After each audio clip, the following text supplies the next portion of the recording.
Hai, Assalamualaikum semua. Jadi hari ini kita akan kongsikan tentang mesin jahit portable Brother GS 2700. Okay, mesin ni harga dia masa kami beli 5 tahun lepas rasanya, lebih kurang RM800. Masa tu ada offer lah. Sekarang ni harga dia tanpa offer pun dah RM800 lebih. So ini adalah mesin jahit yang mampu milik dan versatile, boleh buat macam-macam projek. Nak jahit baju boleh, nak jahit bag boleh, macam-macam lah. Okay, so hari ni kita akan kongsikan tentang pertama saya akan ceritakanlah dulu tentang ciri-ciri mesin ni. Okay, pertama dia ada pemegang di sini. Mesin ni tak datang dengan penutup yang keras, dia hanya datang dengan penutup lembut. Okay, so ni adalah pemegang dia. Okay, kemudian kita ada dial manual lah kat sini. Untuk yang ini adalah untuk saiz dia punya tension benang.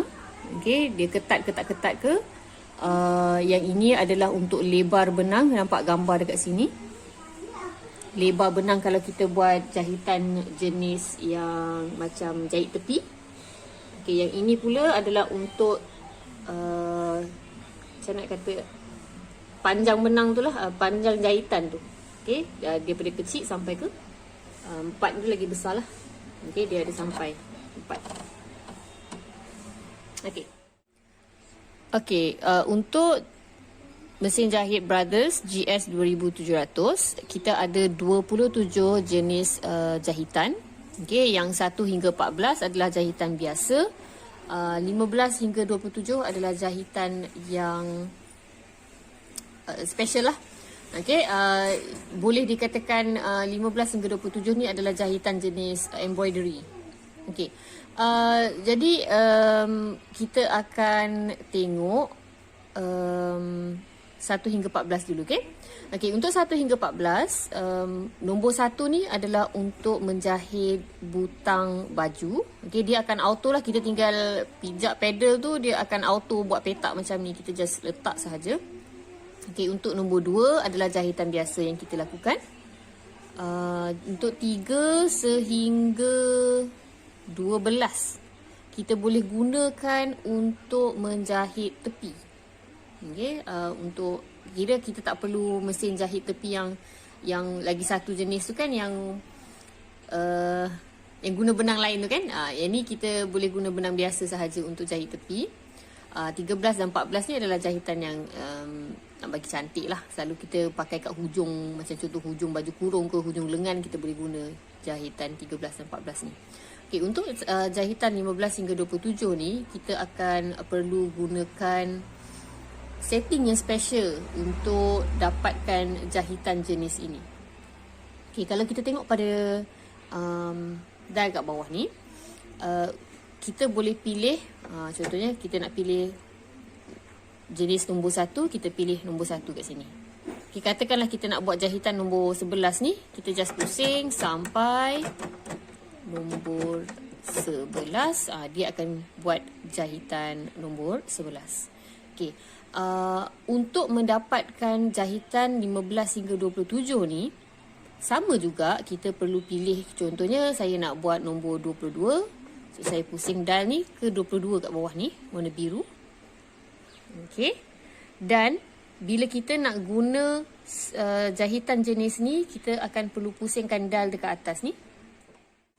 Okay, untuk dial dekat atas ni, dia ada option daripada 4 sehingga ke 0. Okay, untuk buat jahitan biasa, kita boleh pilih 2.5 sehingga 4 pun boleh. Dia akan jadi jahitan biasa macam ni lah. Okay, jahitan biasa macam ni. Tapi untuk buat special stitch tadi, yang kita pilih yang jenis stitch warna biru tadi tu, kita perlu pusing dia ke F ataupun 0. Okay, ciri-ciri lain yang ada pada Brothers GS 2700 ialah dia ada button ni untuk automatic matikan jahitan. Jadi kita just tekan, dia akan patah balik sendiri. Kita jahit biasa, bila kita tekan, dia akan patah balik sendiri tanpa kita perlu gerakkan. So, lebih mudah lah untuk kita matikan jahitan.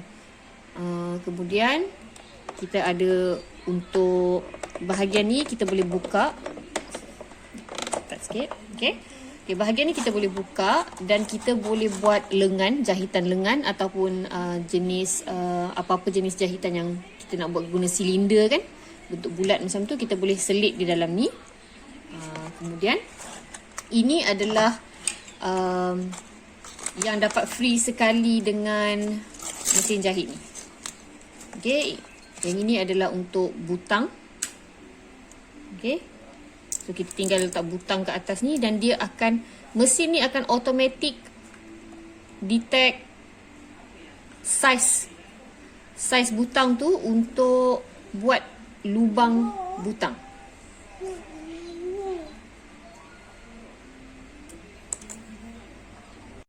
Okey, tadi yang ni adalah untuk jahit butang. Lubang butang, sorry. Ni untuk jahit lubang butang. Yang ini pula untuk jahit butang. Okey, so kita boleh letak kat tapak dia ni supaya dia boleh jahit butang dua lubang pada satu masa lah. Okey. Kemudian kita ada tapak zip. Ni adalah tapak zip. Dan yang lagi satu ni adalah screwdriver sebenarnya untuk buka bahagian ni. Okey, ada dua bahagian tu. Kita boleh gunakan screwdriver ni. Okay, ini adalah bahagian jarum.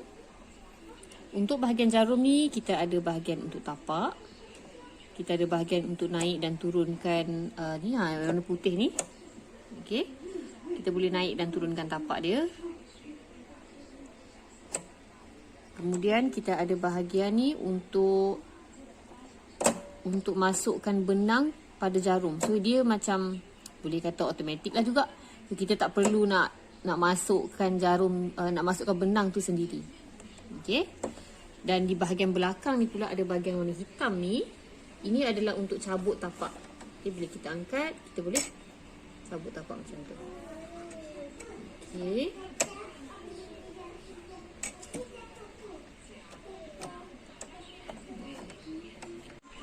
Cara untuk tukar tapak, pertama sekali kita perlu angkat tapak tu naik ke atas. Okey, angkat tapak. Tekan yang bahagian hitam di belakang untuk jatuhkan tapak. Okey, kita tepikan tapak ni. Kita boleh letak tapak yang kita nak guna. Contoh ni, ini adalah tapak zipper. Kita boleh turunkan tapak tu dan tekan yang hitam kat belakang untuk masukkan dia. Kemudian naikkan tapak ni, dah pasang. Okay, jadi sekarang saya akan tunjukkan cara kita nak setting benang pada mesin jahit. Okey, hari ni saya gunakan benang Natasha spun polyester thread. Ini adalah benang buatan Malaysia yang biasa digunakan untuk menjahit baju dan macam-macam yang tak heavy duty punya lah. Projek yang tak heavy duty. Okey. So pertama sekali kita letak benang. Okay, pastikan benang ni dia arah dia kat sebelah sini. Kalau nampak ada saya tandakan anak panah ni, dia benang ni perlu pusing ke sini. Okay. Kemudian kita pergi ke sini. Pada mesin jahit pun dah ada tunjuk cara nak masukkan benang. Okay, kita masukkan di bawah. Okay, bawah. Kemudian, okey. Untuk yang ini, yang sebelah sini kita hanya gunakan bila kita nak letak benang, nak pusingkan benang pada sekoci. Okey, ataupun bobin. Kita panggil ni sekoci atau bobin Okey, so kita pusing ke sebelah sini dan patah balik. Okey, sekali lagi. Pusing dan patah balik. Okey. Cara saya buat ialah saya terus masukkan pada lubang pada bobin tadi. Saya masukkan daripada dalam. Okey, sekali lagi saya tunjukkan kita nak masukkan benang dalam lubang ni. kita masukkan lalu dalam, sebelah dalam Okey. Kemudian kita akan tarik ke sebelah sini, masukkan pada bahagian bobin ni. Just letak dan kemudian kita tarik dia ke tepi. Dia agak ketat sikit just tarik saja. Tarik dan kemudian kita perlu pusingkan bobin ni sampai ada bunyi tik, sebab tu adalah bunyi besi yang masuk pada bahagian ni. Besi ni perlu masuk pada bahagian kecil plastik ni. Okey, so kita buat lagi sekali Kita tolak ke tepi, kita keluarkan. Okey, so bila kita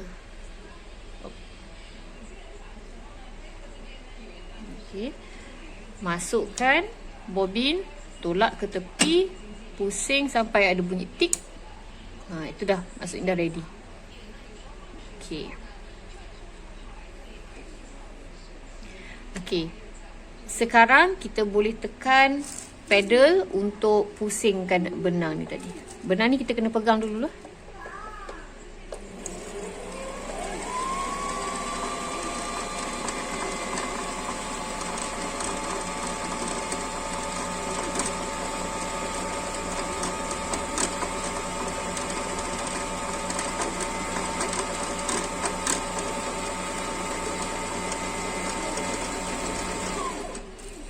Okey. Adakah perlu kita nak buat sampai penuh ke tepi? Tak perlu sebenarnya, ikut keperluan kita lah. Sebab benda ni senang aja nak buat balik. Selagi ada benang utama kita ni, kita boleh buat ni. Tak kira berapa banyak kali kita nak buat. Okey, untuk cabut bobin, tolak ke tepi, tarik dan kita boleh potong benang. Ni pun kita boleh potong. Okey, so tu adalah skoci kita.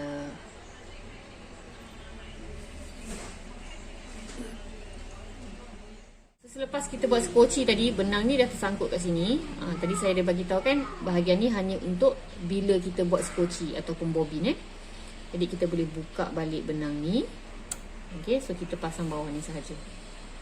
Okey, so sekali lagi saya buat semula untuk pasang benang pada jarum ni, setting benang pada jarum. Okey, so kita dah letak benang di tempat benang. Kita masuk sebelah bawah, naik ke atas.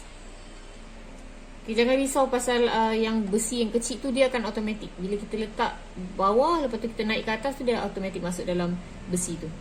Kemudian kita masuk ke nombor 2. Okay, kita masuk ke nombor 2. Kita turun ke nombor 3. Nampak nombor 3 ni ada U-turn. Okay, lalu bawah, tarik ke tepi, naik ke atas. Okay, ini adalah bahagian nombor 4. Okey.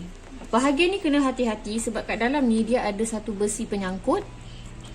Okey, dalam ni ada besi penyangkut. Apa kita perlu buat ialah pastikan sampai naik ke atas ini, benang tu biar sampai atas, baru kita tarik ke tepi dan ke bawah.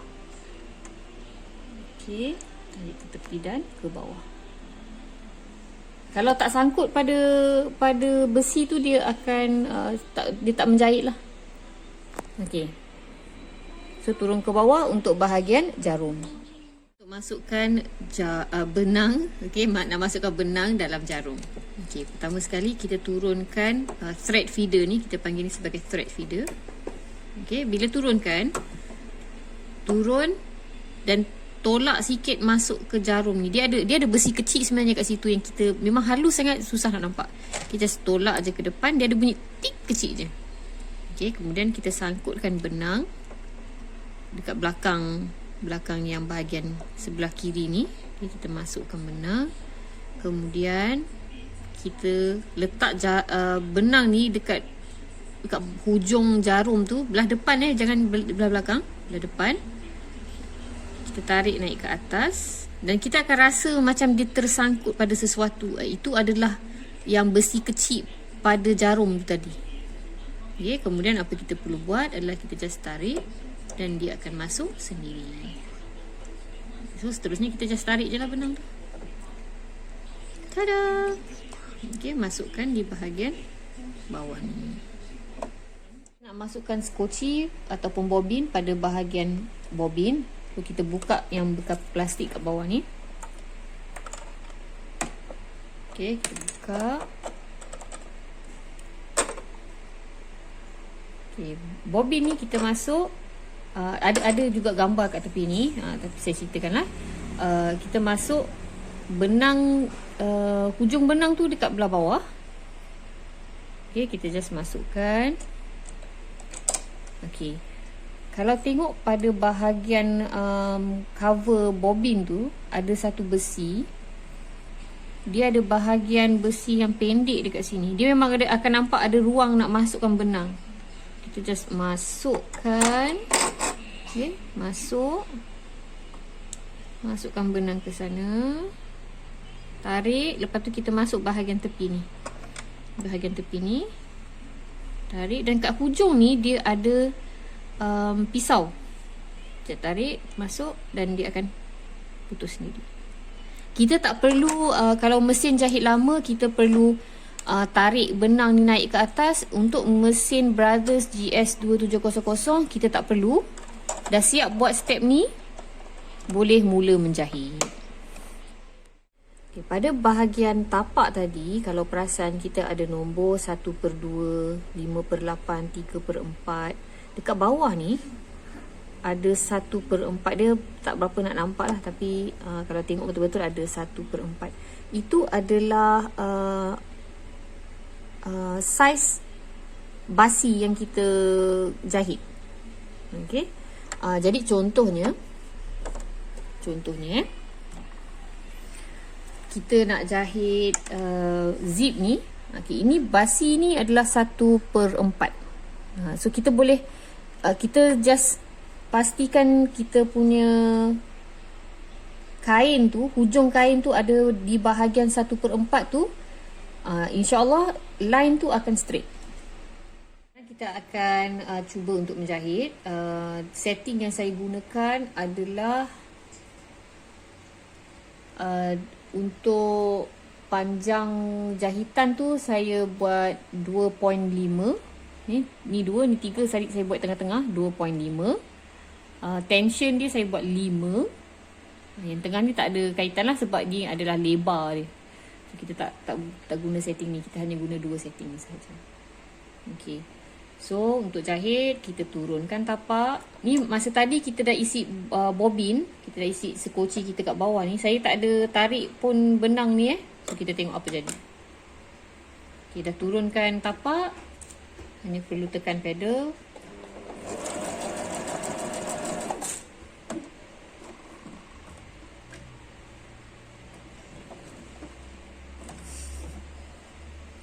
Tepi ni ada blade untuk potong benang. Okey, ini adalah kalau tengok pada setting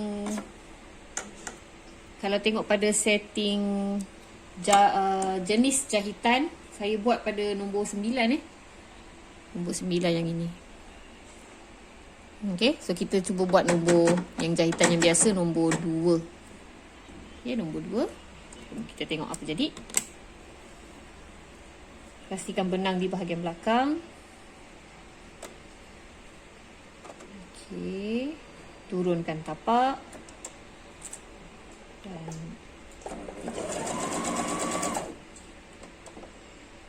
angkat dan angkat jarum, potong. Jadilah macam tu. Ni adalah jahitan yang biasa. Belakang dia macam ni. Okey, untuk tengok insyaAllah kami akan buat video untuk terangkan semua jenis-jenis jahitan yang ada pada GS2700. Kalau berminat nak tahu lebih lanjut, bolehlah komen di bawah dan boleh bagi tahu apa yang anda nak tahu tentang mesin jahit GS2700. Okey. Terima kasih.